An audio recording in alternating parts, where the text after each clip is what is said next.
નમસ્કાર, હું રાડિયા મધુસૂદન, સમગ્ર શિક્ષા અભિયાન આઈડી વિભાગ ક્લસ્ટર શેરડી, તાલુકો માણાવદર, જિલ્લો જુનાગઢ. અત્યારે કોરોના વાયરસ કોવિડ-19 વિશ્વમાં મહામારી ફેલાઈ રહી છે અને જ્યારે સામાન્ય બાળકોની સાથે CWSN બાળકો પણ ઘરમાં પોતાનો સમય વિતાવી રહ્યા છે. આવા સમયની અંદર વાલી સાથે થોડીક ડિસેબિલિટીને અનુરૂપ માહિતી અને માર્ગદર્શન આપવા માટે હું આપની સમક્ષ લર્નિંગ ડિસેબિલિટી વિશે એ વિષય ઉપર હું મારો આ વિડીયો રજૂ કરી રહ્યો છું. સામાન્ય રીતે લર્નિંગ ડિસેબિલિટી એટલે સામાન્ય શીખવાની અક્ષમતા એટલે સ્પેસિફિક લર્નિંગ ડિસેબિલિટી.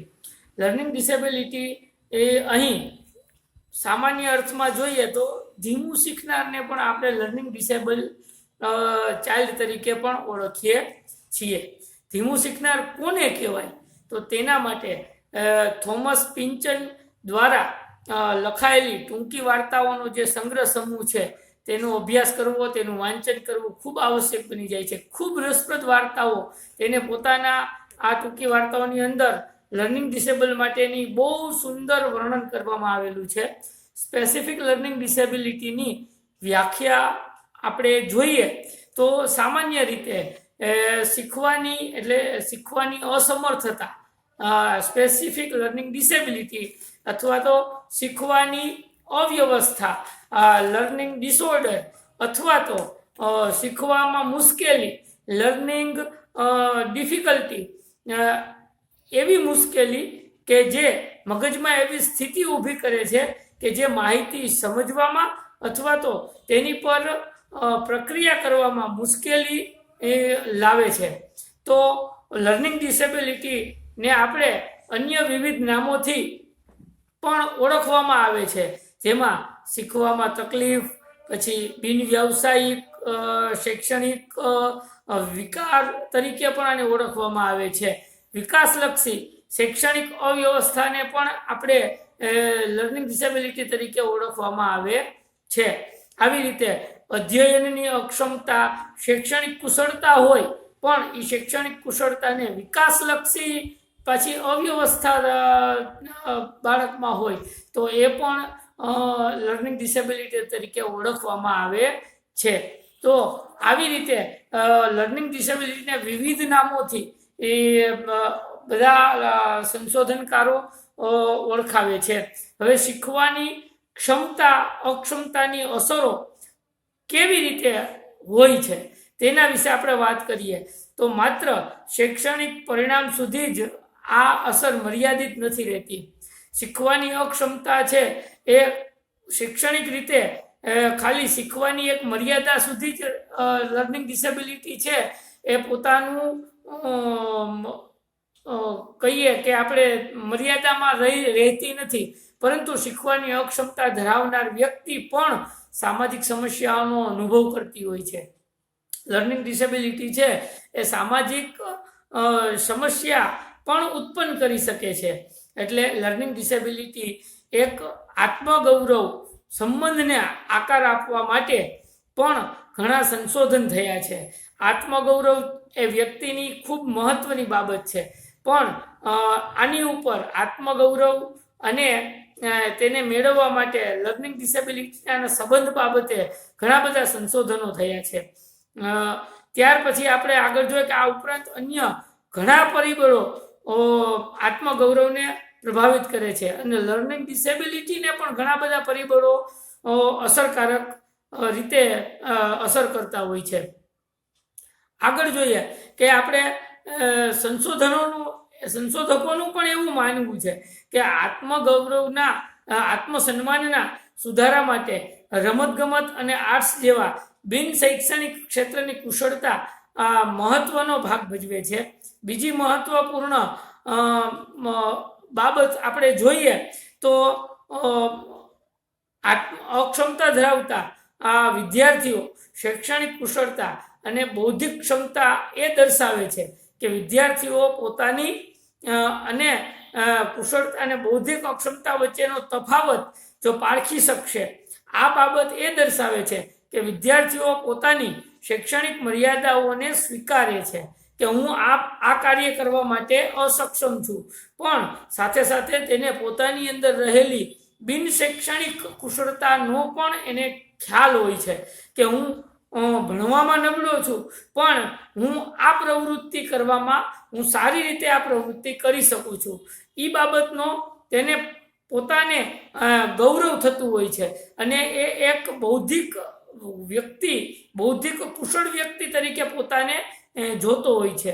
તો આ બાબત છે એ તેનો આત્મગૌરવ વધારવામાં ખૂબ મદદરૂપ થાય છે.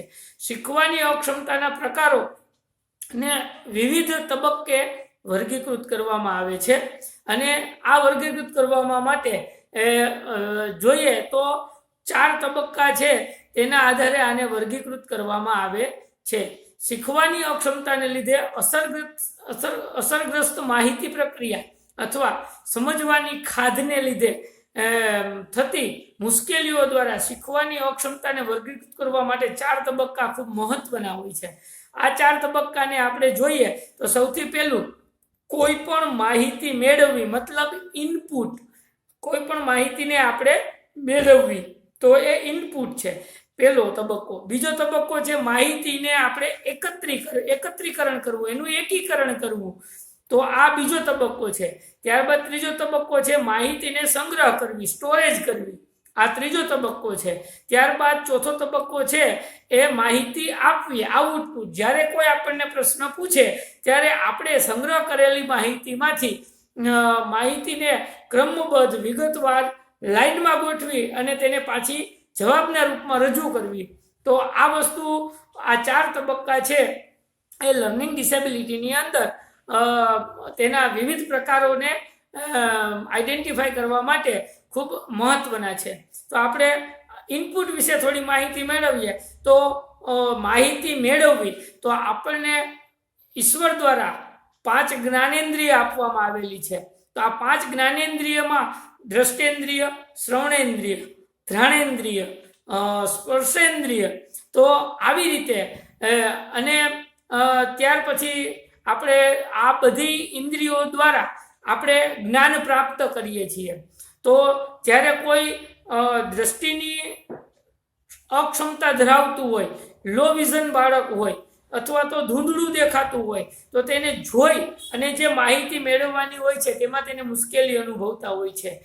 શ્રવણેન્દ્રિય છે તો કોઈને આ કાનના પૂરચાનો ભાગ હોતો નથી, જેને હિસાબે એને અવાજ સ્પષ્ટ સંભળાતો નથી, અથવા તો કાનના પડદાની કોઈ ખામી હોય, કાનની શ્રવણેન્દ્રિયની અંદર કોઈ ખામી હોય તો એને પૂરતા પ્રમાણમાં અવાજો છે એનું વર્ગીકરણ કરવામાં એને મુશ્કેલી પડતી હોય છે.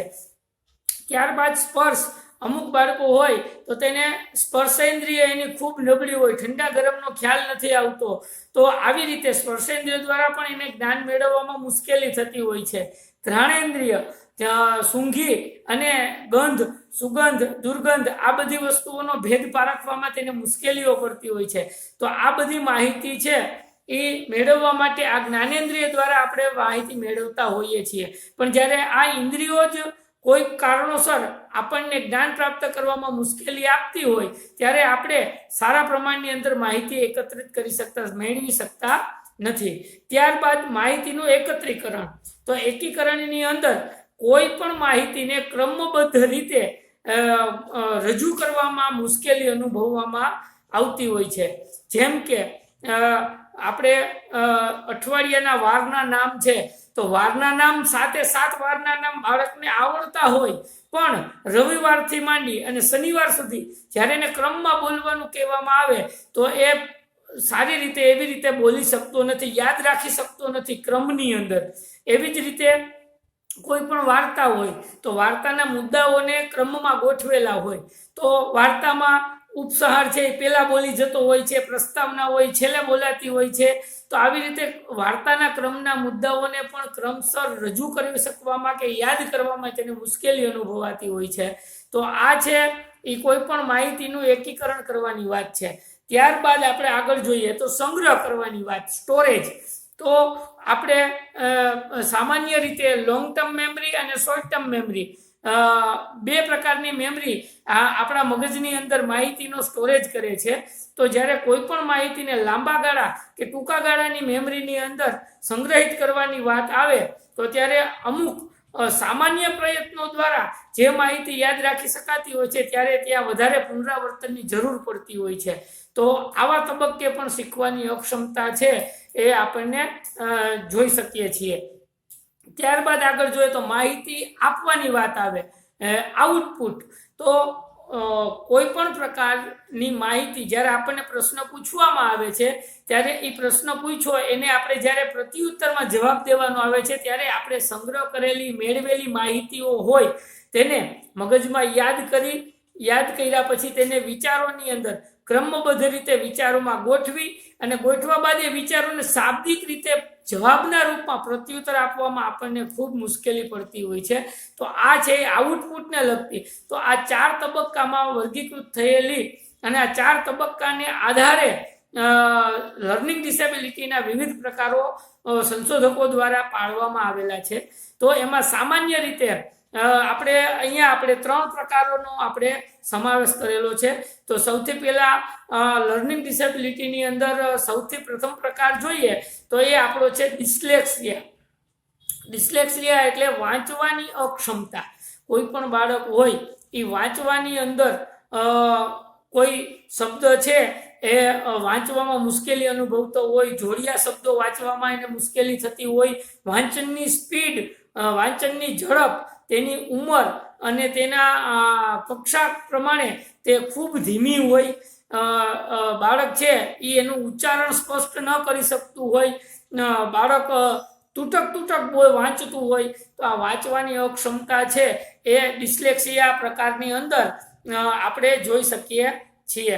ત્યારબાદ આ બાબતને લગતું જોઈએ તો સંશોધકોનું એવું સંશોધન છે કે 70 થી 80% બાળકો છે એ ડિસ્લેક્સિયાનો ભોગ બનેલા છે. તો આપણને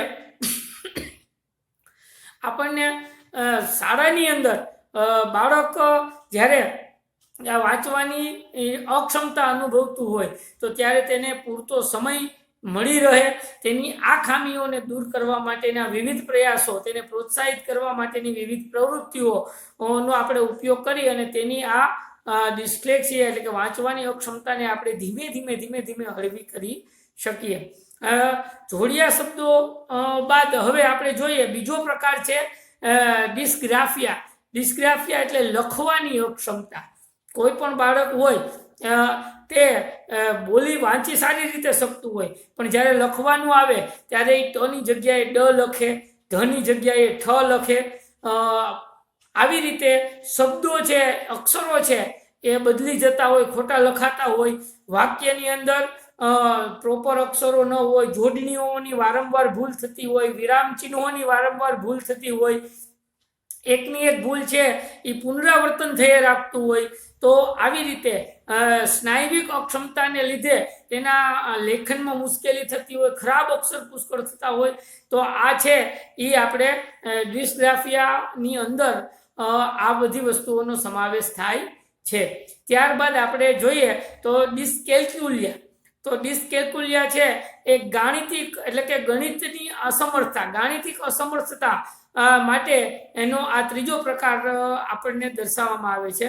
તો ગાણિતિક પ્રક્રિયાને સમજવામાં અને તેને રજૂ કરવામાં મુશ્કેલી હોય છે. અંકો જ્યારે બોલવાનું કહીએ ત્યારે સિક્વન્સની અંદર અંકો બોલી નથી શકતા, અંકોને ઓળખી નથી શકતા, સરવાળા કરવાના હોય ત્યાં બાદબાકી થઈ જાય, બાદબાકી કરવાની હોય સરવાળો થઈ જાય, ગુણાકાર કરવાનો કહે તો અહીંયા સરવાળો થઈ જાય. તો આ જે ગાણિતિક પ્રક્રિયાઓને જે વ્યવસ્થિત રીતે સ્ટેપ બાય સ્ટેપ ગણતરી કરવાની હોય છે તેમાં તેને મુશ્કેલીઓ પડતી હોય છે. ત્યારબાદ ડિસ્કેલ્ક્યુલિયા ઘણીવાર એને આપણે એક નબળા નંબર સેન્સ તરીકે પણ ઓળખવામાં આવે છે.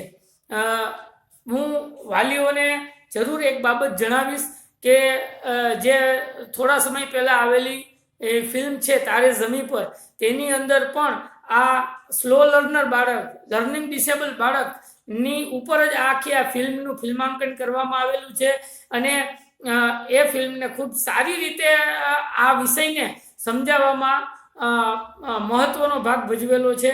તો આવી રીતે લર્નિંગ ડિસેબિલિટી એ શાળાના ઘણા બાળકોની અંદર હોય છે, પણ જો એને યોગ્ય વાતાવરણ પૂરું પાડવામાં આવે, તેને યોગ્ય પદ્ધતિથી તેને અભ્યાસ કરાવવામાં આવે અને વિવિધ પ્રવૃત્તિઓ જો એને આપવામાં આવે તો તેની અંદર રહેલી આ વિવિધ પ્રકારની અક્ષમતાઓને મહદ અંશે આપણે હળવી અને સાવ નાબૂદ પણ કરી શકીએ છીએ. તો આજના વિડીયોમાં લર્નિંગ ડિસેબિલિટી માટે આટલું કહી અને આપણો વિડીયો અહીંયા આ વિડીયોની લગતી કોઈ પણ માહિતી એ આપણે સારી રીતે બાળકની અંદર એના વિકાસ માટે આ વિડીયો બધાને યુઝફુલ થાય એવા હેતુથી નમસ્કાર, જય હિન્દ, જય ભારત.